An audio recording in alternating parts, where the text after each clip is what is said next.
Let every go signal remind you that you do go farther with Signal gasoline.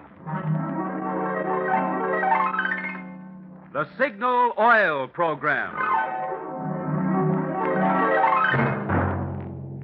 The Signal Oil Company and your neighborhood Signal dealer bring you another curious story by The Whistler. Tonight, Death Sees Double.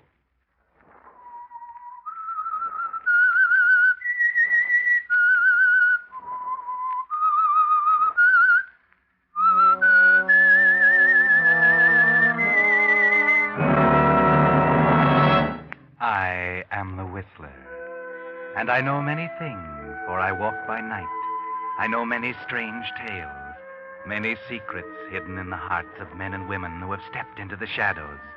Presently I'll tell you of nameless terrors of which they dare not speak.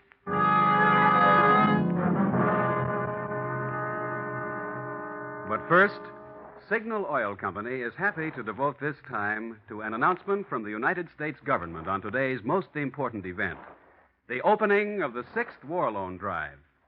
Many Americans, unfortunately, won't be hearing this announcement beside their home radios tonight.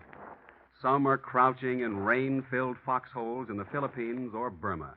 Others are slogging through cold and mud in northern Italy, or in France, plagued by the new German stratosphere bomb. But they're not complaining.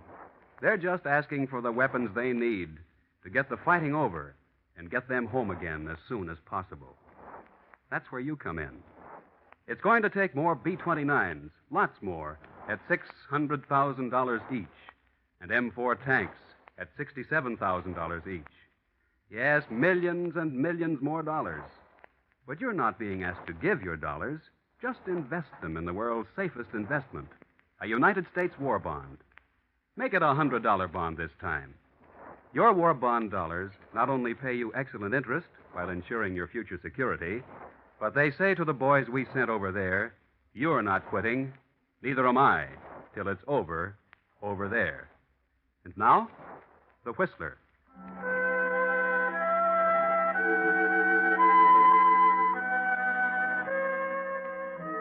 You've heard of identical twins, haven't you? Yes. You don't run across them very often, but once in a while you'll find two people who look so much alike that even their own parents can't tell them apart. And that can lead to all sorts of complications.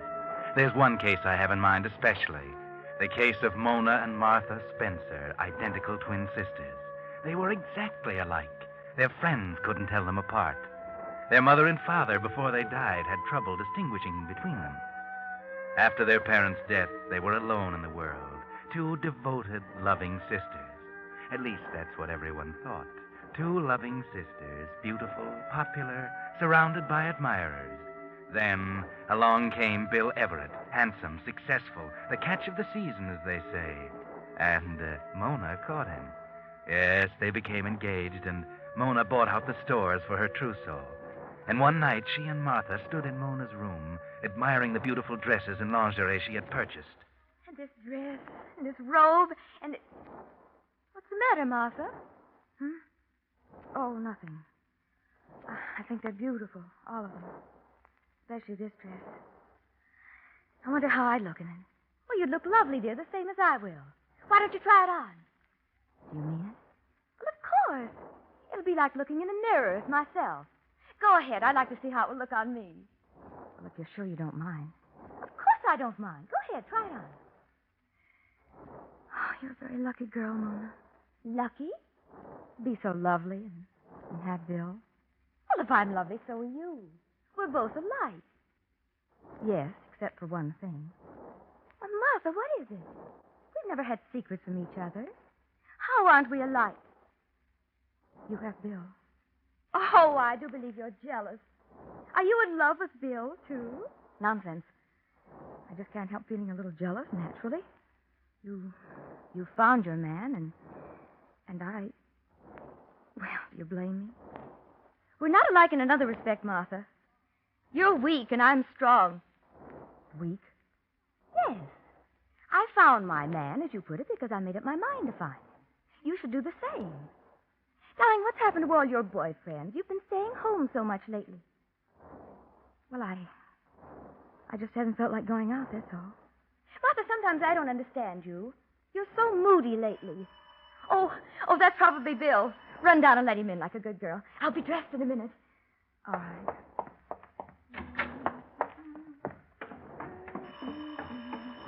I'm coming. Hello, Bill. Hello, Mona. Oh, wearing your new dress, huh? Oh, yes, but Well, it's beautiful. Well, get your coat. We're late. Oh, but Bill, Oh, I'm sorry. I forgot. Oh, really? Well, that's hardly the way to kiss a sister. Huh? Oh. I've been trying to tell you, Bill. I'm Martha.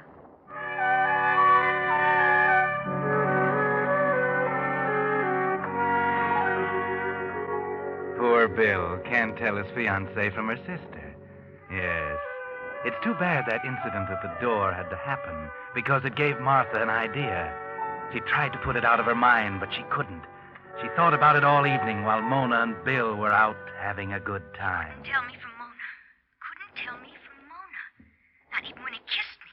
He couldn't tell. Yes, that little voice kept whispering to her over and over and over again. It wouldn't go away. The thought was there, insistent, growing. If even Bill couldn't distinguish between them, why not? Why not? By the time Mona came home, the thought had grown into a plan, and Martha was waiting for her sister. Oh, hello, Martha. Still up? Yes, I couldn't sleep. Oh, what's the matter? I've been thinking. Really? Oh, that's good. Oh, now run along to bed like a good girl. I'm dreadfully tired. Suppose you had a good time with Bill tonight. Wonderful. Where did you go? To the 74 Club in Maisie's, and... Oh, I'll tell you all about it tomorrow. Tell me now. Martha, what's the matter with you? Why are you still up? It's late. You should have been in bed long ago.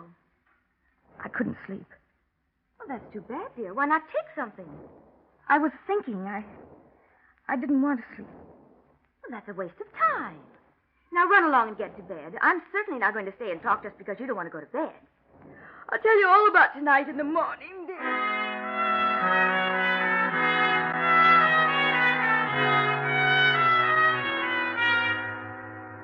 Mona goes on about the absorbing business of getting ready for bed, but Martha stays in her room, sitting, watching her, and through her mind go the details of the plan, carefully, minutely. She watches her sister's beauty preparations with a stoic look on her face, but with hatred burning and growing inside her. Then Mona is ready. She climbs into bed and prepares to turn out the light. Run along, Martha. I'm going to bed. I want to talk. I told you we'd talk in the morning. No, we won't. What? There isn't going to be any tomorrow for you, Mona. What do you mean? What are you trying to do, scare me? I remember when we were little girls, you used to try to scare me. We're not children anymore, Martha. No, we're not, are we? But one thing is still the same. You always get the best of everything. That's the same. I've hated you for years, never really known it until now. Hated having a sister who always got the best of everything. And then Bill came along. So I was right. You are in love with Bill. Yes, Mona, I'm in love with Bill. You were right about another thing. I'm jealous of you. You're just lucky. You always have been lucky. You met him first, so he fell in love with you. Why couldn't it have been me? If I'd met him first, he would have fallen in love with me. Yes, you're laughing at me now, but you won't laugh much longer. You were right about several things, Mona, but you were terribly wrong about one thing. You said, I'm weak and you're strong. Well, you were wrong, Mona. I'm not weak. I'm strong. I'm stronger than you. I'm strong enough to kill you. You're a fool. You wouldn't gain anything by killing me. Wouldn't I? Now stop this nonsense and go to bed. We'll talk about it in the morning when you're more calm. You don't believe me, do you, Mona? You don't believe there isn't going to be any morning for you. But it's true, Mona. You're going to die tonight. I'm going to kill you. Martha! Where did you get that gun? That gun? Why don't you remember, Mona? This was Father's gun. Put that down! You can't order me around any longer. I thought it all up. Get away from me! Martha! Clumsy, aren't you, Mona? You can't run away from me. Martha! No! No! I'm following you, Mona. You won't go far. Just to the top of the stairs. Then you'll be down on your knees, begging me not to kill you. But it won't do you any good. Martha, in heaven's name! You see, it's you who's weak, not me. I'm strong. Martha! Martha, no! You're making a mistake. It won't do you any good. Martha, wait, please. Listen to me. You see, Mona, I told you you'd be begging on your knees. You must listen. No, you listen. You don't think I'll gain anything by killing you. You think I'll be caught and convicted and die. Well, you're wrong again, Mona. I won't be caught and I won't die. No one will even know you're dead, Mona, because after I kill you, I'm going to become you. They'll think I died. They'll think I committed suicide. Martha, please! Perfect, Mona. Perfect in every respect. Isn't it lucky we're twins? How fortunate we look exactly alike. How fortunate we sound exactly alike. You are me now, Mona. And you're going to kill yourself. No! Martha, don't! No! Martha, no! No! Hold still, Mona. Struggle. Won't do you any good. I'm strong, Mona. I'm strong enough to put this gun to your head. It must look like suicide, Mona. The gun. Close. Powder burns on your face. Hold still, Mona, while I pull the trigger.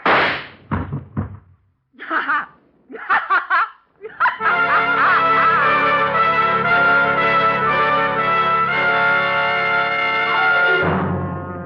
So Martha Spencer killed her twin sister, Mona.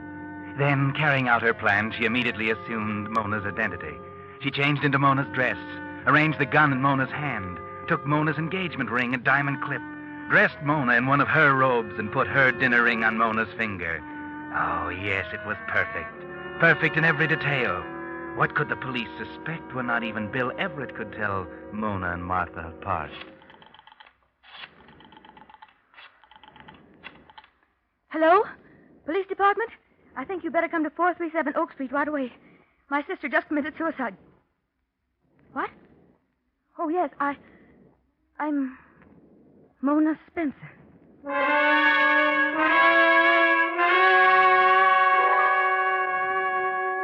Yes, it's done now. Now there's no turning back, Martha. So don't get nervous. Keep calm and face the police just as if it really had been suicide. Nothing is going to go wrong, nothing. Not if you keep your head. Your plan is perfect. When the police arrive, you do keep your head. They ask only a few simple questions. And Bill, who arrives soon after, is with you to keep you steady. So you carry it off rather well. I'm sorry to subject you to these questions, Miss Spencer. I know how you must feel. Poor Martha. She threatened to kill herself, but I didn't think she'd do it. Had she been depressed recently? Oh, yes, very depressed. She seemed to be losing control of herself. She was never quite the same after our parents died. Do you suppose your forthcoming marriage had anything to do with it? Well, I'm afraid it did. You see, Martha and I were always very close to each other. She had no boyfriends. I couldn't understand it. She was very attractive. Yes, just as you are. Yes. But for some reason, no one ever became seriously interested in her. And then when Bill and I... Yes, I understand. By the way, Mr. Everett, did Martha Spencer say anything to you that might lead you to believe she contemplated suicide? Well, I can't say she did. It's all right, dear. You needn't spare me. I'm sure you must have noticed how strangely she'd been acting lately. Well, come to think of it, she didn't quite seem to be herself. I see. Well, I don't think we need to trouble you any further, Miss Spencer. These were just routine questions. The coroner's verdict was suicide. I'm satisfied. Then if you'll excuse me. Of course. I'll be running along. Oh, don't bother to show me out. I can find my way. Thank you. Goodbye, Inspector. Bye. Goodbye, and good luck. Well, Mona, I think I better be running along, too. I'll call you in the morning, huh? Oh, must you go, Bill? I don't want to be alone for a while. Well, yes, I know, but... Well, see here, Mona, I thought perhaps in view of what's happened, you might want to postpone our marriage for a while. Oh, nonsense, Bill. I feel badly about poor Martha, of course. But we can't help her now. We may as well forget it and enjoy our own happiness. As you wish. Bill, Yeah? you haven't kissed me since Martha died. Oh, sorry.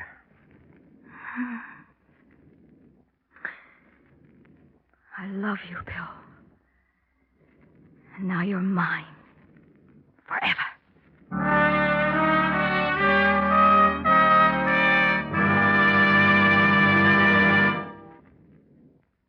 You are listening to The Whistler, brought to you by your friend, the Signal Oil Company, marketers of famous Signal gasoline, your best buy today.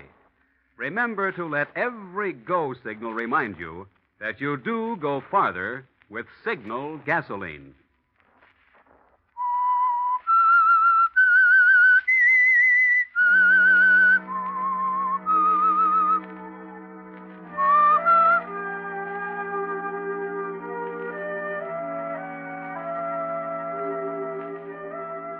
Well, several weeks went by. Martha thought she'd better wait a little while to make certain that the cold-blooded murder of her sister was not suspected. Yes, she was a clever girl, this Martha Spencer, posing as her twin sister, Mona. Martha knew she looked exactly like Mona. But did she talk exactly like her, and walk and act and make love exactly like Mona? At first, the possibility bothered her. Bill, kiss me. Hmm? Okay. There. Bill, Yeah? you sometimes act so cold. I haven't done anything to make you feel different. Oh, you know better than that. What's eating you, Mona? Nothing. I mean, I just wondered if I'd changed any. So much has happened. No, you haven't changed, Mona. You'll never change. Never in this world.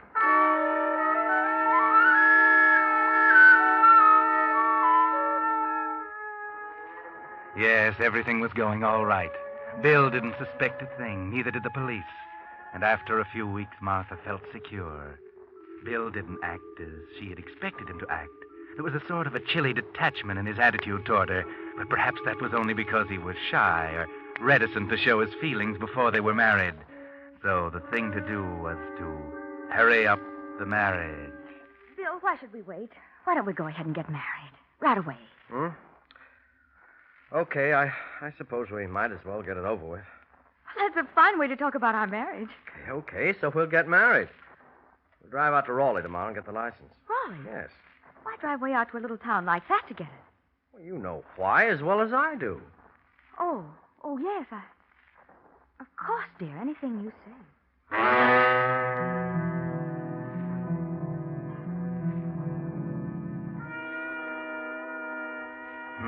That's strange, isn't it, Martha? You don't know what he meant by that, do you?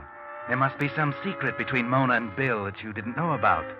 But never mind, it can't be very important. And he didn't suspect you. Don't worry about it as you drive out to Raleigh. Go to the courthouse and sign the application. But now there's something else. You watch amazed as Bill signs the application for a license. Bill? It's all right. I've signed correctly. Look, you can see for yourself. Bill, Stop it, Mona. What's getting into you? Next, please. Oh, yeah. Here you are. Uh-huh. Let's see now. Seems to be all right. That'll be $2, please. Yeah. Thank you. We'll have to wait 3 days, you know. Oh, well, better wait a moment now than later in a divorce court. Let's see, let me check these names here again. Miss Mona Spencer and Mr. George Garrett.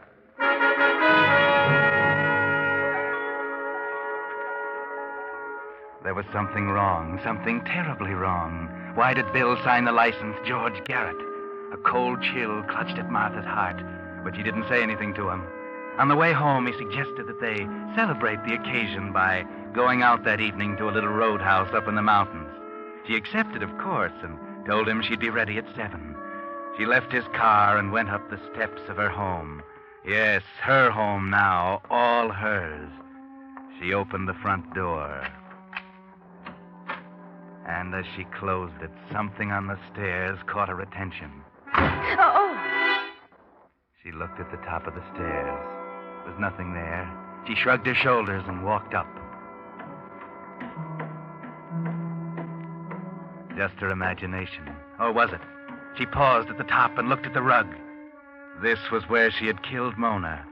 She could almost see her, hear her. Martha, no, you're making a mistake. It won't do you any good. Martha, wait, listen to me.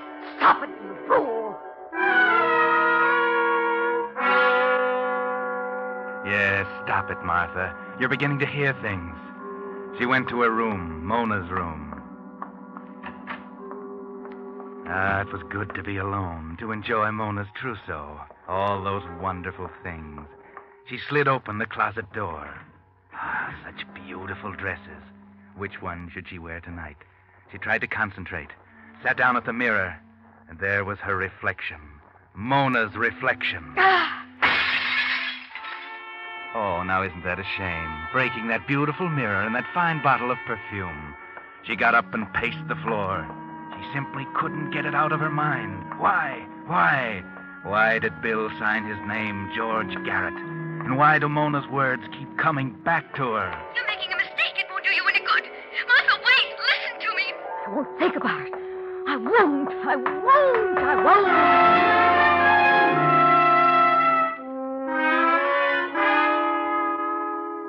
That's right, Martha. Don't think about it. Get dressed. Make yourself beautiful as Mona was. You should be happy tonight, Martha. In just 3 days, you'll be married to Bill. That's what you wanted, wasn't it? Well, then, be happy. Enjoy yourself tonight with Bill. Bill, Yeah? what's the matter? Matter? Nothing. Why? You've been so quiet. You've hardly spoken a word since we started. Oh, I'm sorry. Beautiful night, isn't it? That's no good, Bill. Something's wrong.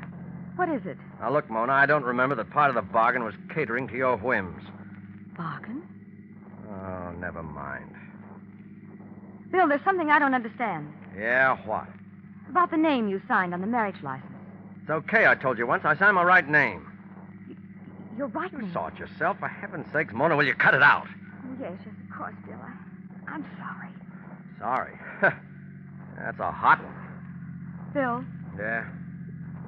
you don't love me, do you? Oh, why go into that? Because I want to know. Okay. I love you. Do you have to keep hammering at me? Sorry, Bill. Please don't shout at me.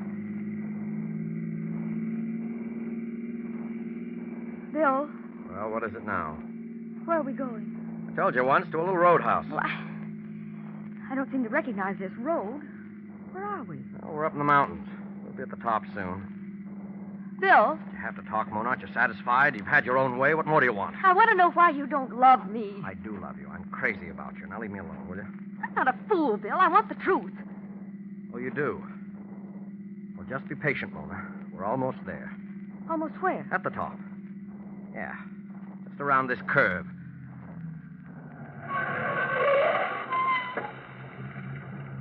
There.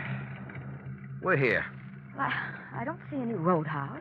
No, there isn't any, Mona. Then why are we stopping? So you can get the truth. You're always getting everything you want. All right, Mona. Look over there. Where? Over there, while I... Bill, what are you doing? Just tying your arms. And now I'm gagging you. No, why are you doing There we are. No. Oh, nice and neat. How does it feel to be gagged, Mona? Oh, no, Mona, it's no use. You're going to listen to me now. You had your own way long enough. Always talking, always ordering, demanding. Well, I'm not going to go through with it, Mona. I'm not going to marry you. You can only torture a man so long, and then he does something about it. And I'm going to do something about it right now. Yes, Mona. Yes, I'm going to kill you. I've tried to reason with you. I've begged, I've pleaded, I've threatened, but you've only laughed at me. You thought because you knew my secret you could force me to marry you. Well, you can't. I'd rather go to prison than marry you. No, I won't marry you. And I won't go to prison because this is going to look like an accident.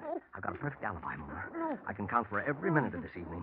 When they find you, they'll think you took that curve too fast, and they'll pronounce it accidental death. Perfect. This is your car, and there's nothing to connect me with even being here this evening. And I'll be rid of you, Mona. I'll be free to marry Lois. Oh, you didn't know Lois, did you? You didn't even know such a person existed, did you? Well, she does. And I'm in love with her. I love her, not you. And I'm going to marry her. Won't do you any good to beg, Mona. I can't trust you. I trusted you once with a secret, and you tried to blackmail me into marrying you. Don't do anything about that. No, but I can't let you go over the cliff, bound and gagged. No. No, that was just to make you listen so I could tell you why you're going to die. Wouldn't do to have them find you with your arms tied together. That wouldn't look quite like an accident, would it? Well, this is it, Mona. Now, you won't feel a thing when I bruise your pretty little head. Now, just remove the gag and the rope. Release the brake. Engage the clutch. Start the engine.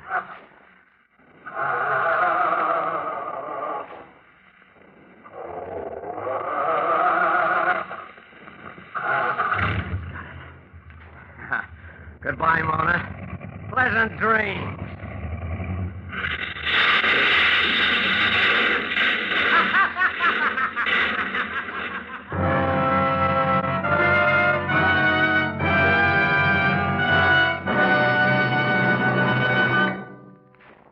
The Whistler will return in just a moment with a strange ending of tonight's story. Meantime, let's test your memory. How long has it been since you had the lubricant changed in your transmission and differential? That's an important question, because the tremendous pressure under which the gears in most modern cars operate gradually pulverizes tiny metal particles and turns even the best lubricant into a grinding, harmful abrasive. That's why, if it's been 5,000 miles or over 6 months since you had your transmission and differential lubricant changed, your neighborhood Signal gasoline dealer suggests that now is a good time to do it. Now, when you bring your car in to have its Signal Safety Chart lubricated for winter protection. Your Signal dealer has the equipment to thoroughly flush out the old, worn-out lubricant. And his Signal Safety Chart shows the exact type of scientific high-pressure gear lubricant prescribed by the maker of your car. It's just another part of your neighborhood Signal gasoline dealer's complete, conscientious service to help your car go farther. And now, back to the Whistler.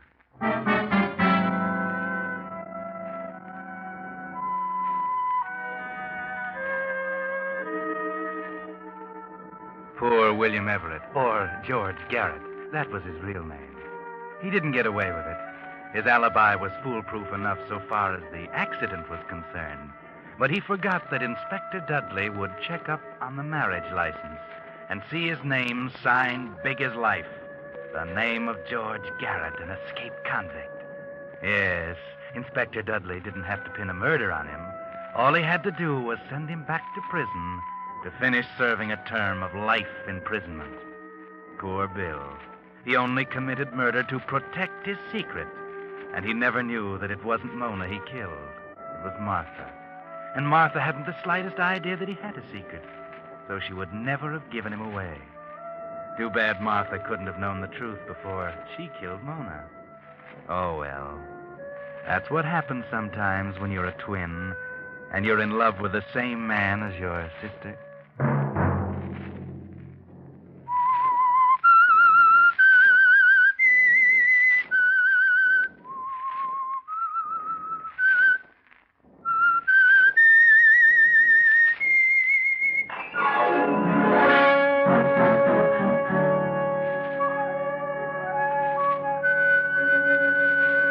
Next Monday at 9 o'clock, the Signal Oil program will bring you another strange tale by the Whistler.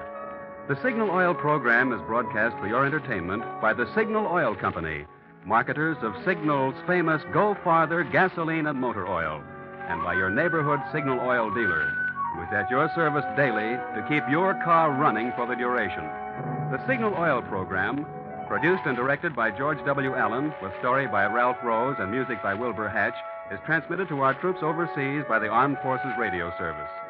Bob Anderson speaking for your friend, the Signal Oil Company, and suggesting once again that you let every go signal remind you that you do go farther with Signal gasoline. This is CBS, the Columbia Broadcasting System.